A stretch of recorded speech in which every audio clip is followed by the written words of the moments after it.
saving documents directly from an email into Google Drive. So we receive an email when we have documents attached. We're going to save to Google Drive by clicking here. Instead of downloading, we're going to click on Save to Drive. We're going to Organize.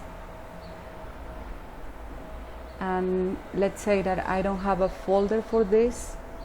So I'm going to organize here in my drive. And I'm going to create a new folder. And then this folder, I'm going to create sample folder.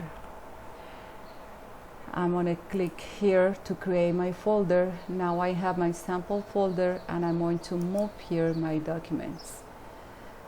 So proof of funds has been moved to sample folder.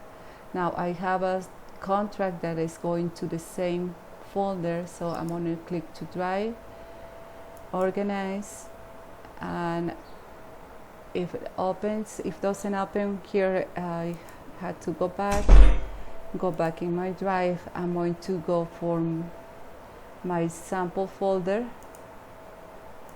and then I have proof of funds, and I want to move this document here too. So both documents are in my Google Drive and the folder that I create.